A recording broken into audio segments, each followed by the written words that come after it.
Evet, bu zaman meselesiyle ilgili gerçekten bir sıkıntı olduğu görünüyor. Bunu biz çok defalarca ifade ettik. Yani özellikle yasaların çıkarılması konusunda bir adım atılması, hazırlıkların yapılması ve bu hazırlıklar çünkü öyle bir iki günde bitecek hazırlıklar değil. Siyasi partilerin özellikle özel yasa açısından baktığımızda ya da bizim barış yasası diye adlandırdığımız bu çerçeve yasa açısından baktığımızda siyasi partiler arasında da bir görüş alışverişinin olması, bir tartışmanın olması gerekiyor. Bu da bir zaman anlamına geliyor. Dolayısıyla bunu çok uzatmadan biz bu tartışmanın bir an evvel yapılması, olgunlaşması ve meclisteki komisyona getirilebilecek hale gelmesi gerektiğini düşünüyoruz. Bu konuda iktidar biraz ağır adımlar atıyor. Dolayısıyla bizim bu konudaki yaklaşımımız bu tartışmanın özellikle siyasi partiler arasındaki bu tartışmanın bir an evvel yapılması, karşılıklı görüşlerin oluşturulması yönünde. Bizim hazırlığımız var kendi açımızdan baktığımızda. Bu hazırlığı belli bir aşamada tartışmaya da hazırız. Ama yani bu konuda adım atılması gerekiyor. Bizim söylediğimiz bu. Bunu zamana yaymak özellikle baktığımız coğrafya açısından değerlendirdiğimizde, özellikle Orta Doğu açısından da değerlendirdiğimizde herkes görüyor, biliyor ki son derece hızlı değişimlerin olduğu bir savaş ortamının bir türlü sonuçlanmadığı bir dönemdeyiz ve bu savaş ortamının sürmesi demek bizim yapmak istediğimiz, yapmayı planladığımız işler açısından da kimi riskleri barındırdığını görüyoruz. Dolayısıyla iktidarın bu konuda çok fazla zamana yaymadan adım atması gerekiyor. Bu yaklaşımı benimserlerse hepimiz açısından hayırlı olacağı kanaatindeyiz. Peki değerli Ulu, şimdi Önder Apo'yla İmralı'da yapılan görüşmelerde partinizin İmralı heyeti üyeleri tarafından yapılan görüşmelerde Önder Apo'nun öncesinden özellikle Rojava'ya yönelik saldırıları öngörmesi, devamında İran'a yönelik ABD ve İsrail'in bu yönde savaş çıkarmasını öncesinden öngördüğü bir ortamda şimdi Önder Apo sürecin baş müzakerecisi durumunda. Şimdi pratik adım atabilmesi için ya da pratik bir şekilde çalışabilmesi için, sürecin pratik ve hızlı bir şekilde tamamlanabilmesi için Önder Apo'nun koşulları halen sağlanmış değil.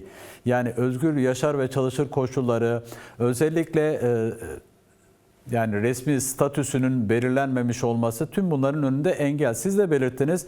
İran savaşı, İran-ABD-İsrail savaşı var. Ve bu İran'la sınırlı kalmayacağı yönünde değerlendirmeler de var yine. Neler söyleyeceksiniz? Şimdi iktidarın bu tutumu aynı zamanda hem barış ve demokratik toplum sürecini tehlikeye hem de Türkiye'yi tehlikeye sokmuyor mu?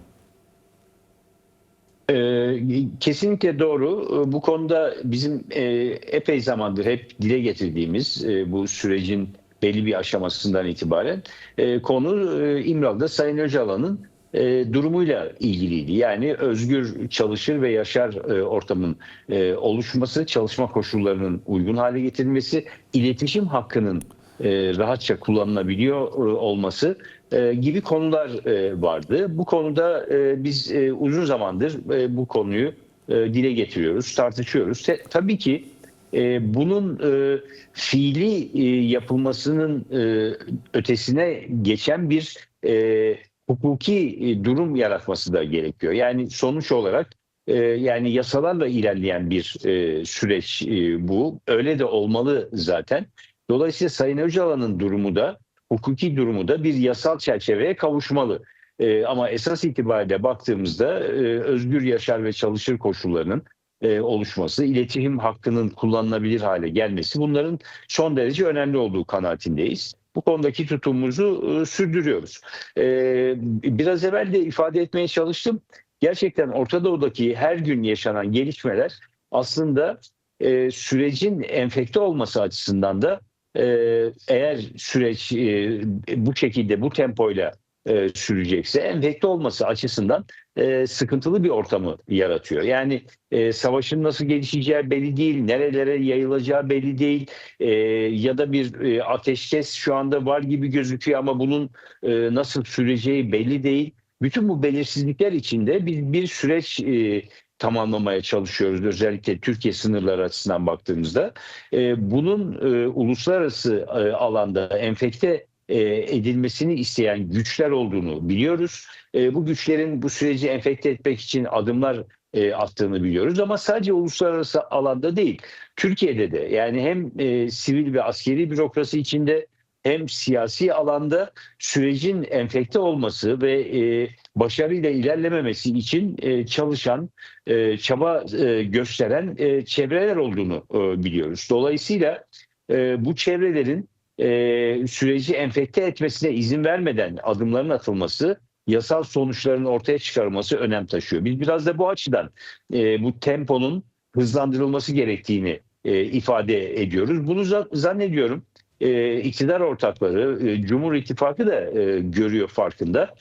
Fakat bu konuda gereken özeni göstermediğini biz tespit ediyoruz. Çünkü onlar da farkında olmalı ki bu sürecin başarıya ulaşmasını istemeyen çevreler, ulusal düzeydeki çevreleri kastediyorum, sivil asker bürokrasi içinde olan Evet. ya da siyasi alanda olanlar açısından diyorum, onların da çalışmakta olduğunu, kendi mevzilerini güçlendirmekte olduğunu görüyor. İktidar ortakları da o zaman hangi anlayışla bir an evvel bu sürecin tamamlanmasına dönük adımların atılmasını hızlandırmıyorsunuz sorusuna tatmin edici bir cevap veremiyorlar. Esas sorun burada yatıyor ama sanıyorum bu herkesin çokça konuştuğu bir şey. Aynı zamanda meclisteki diğer parti grupları da bunu konuşmaya başladılar.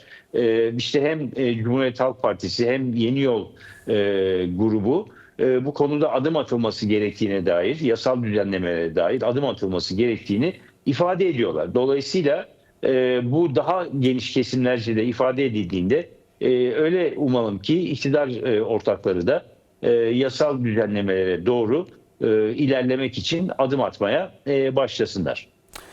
Peki yasal düzenlemeler konusunda bu yöndeki eleştirinizi ve değerlendirmelerinizi dinledik.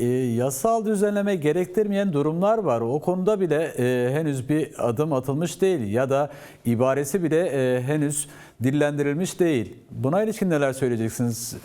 Kayyum meselesi olsun, hasta tutsaklar meselesi olsun.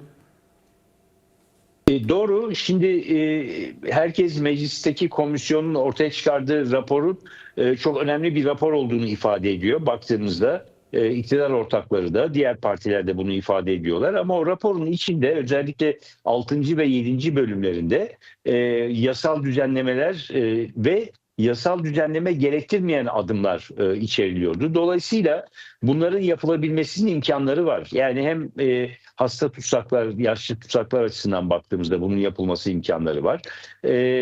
Aslında Anayasa Mahkemesi ve Avrupa İnsan Hakları Mahkemesi kararlarının uygulanması konusunda bir tavsiye var. Bunun için yasal düzenlemeye ihtiyaç yok. Atılabilir adımlar var. Alınmış olan kararların uygulanması için, açısından. Ve yine kayyumlar açısından baktığımızda aslında çok basit bir yasal düzenlemeyle, yani bir maddelik bir yasal düzenlemeyle bu kayyum meselesinin çözülmesi doğrultusunda adım atılması mümkün. Bütün bunlara baktığımızda aslında iktidarın kendi yol haritasını uygulamak doğrultusundaki tutumu bu konuda adım atılmasını zorlaştırıyor. O nedenle aslında bu kendi yol haritasını açık bir şekilde konuşsa, tartışsa, takvimlendirmeyi birlikte yapabiliyor olsak, bütün partiler, komisyonda yer almış partiler olarak adım atılabilir. Aksi takdirde hem yasa düzenlemesi gerektirmeyen konular bekliyor oluyor, hem yasa düzenlemeleri bekliyor oluyor ve bir bütün olarak baktığımızda bir adım atılmamış oluyor. Bunun bir faydası olmadığı kanaatindeyiz. Bunu tartışmaya devam edeceğiz bu doğrultuda.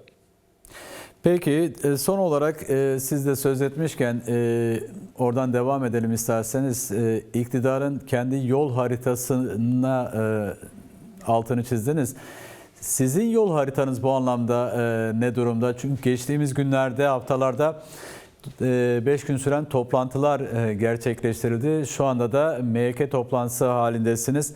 Yol haritanız hakkında neler söyleyeceksiniz bundan sonrasına ilişkin? Evet, geçen hafta üst üste toplantılar yapmıştık. Parti meclisi ve diğer toplantıları yaptık. Şimdi bu 2 gündür de Merkez Yürütme Kurulumuz toplanıyor. Şu anda da toplantı sürüyor. Bir kısa ara verildi.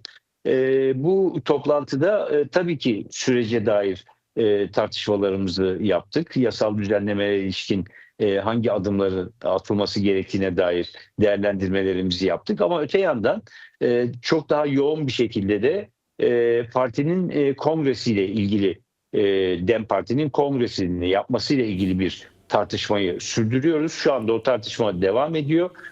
Sanıyorum biraz sonra parti sözcüğümüz de bir basın toplantısı yaparak bu konuda alınmış olan kararları açıklayacaktır. Evet. Ama bu 2 günlük Merkez Yürütme Kurulumuzun en önemli tartışması partinin kongre hazırlıklarıdır. İlk defa bu düzeyde değerlendirmeler yapıldı. Bunun sonucunda alınan kararlar dediğim gibi biraz sonra açıklanacaktır. Evet. Bir kongre sürecimiz var aynı zamanda. Yani bir taraftan yasal düzenlemelerin gerçekleşebilmesi için adımlarımızı atacağız meclisteki çalışmalar açısından baktığımızda.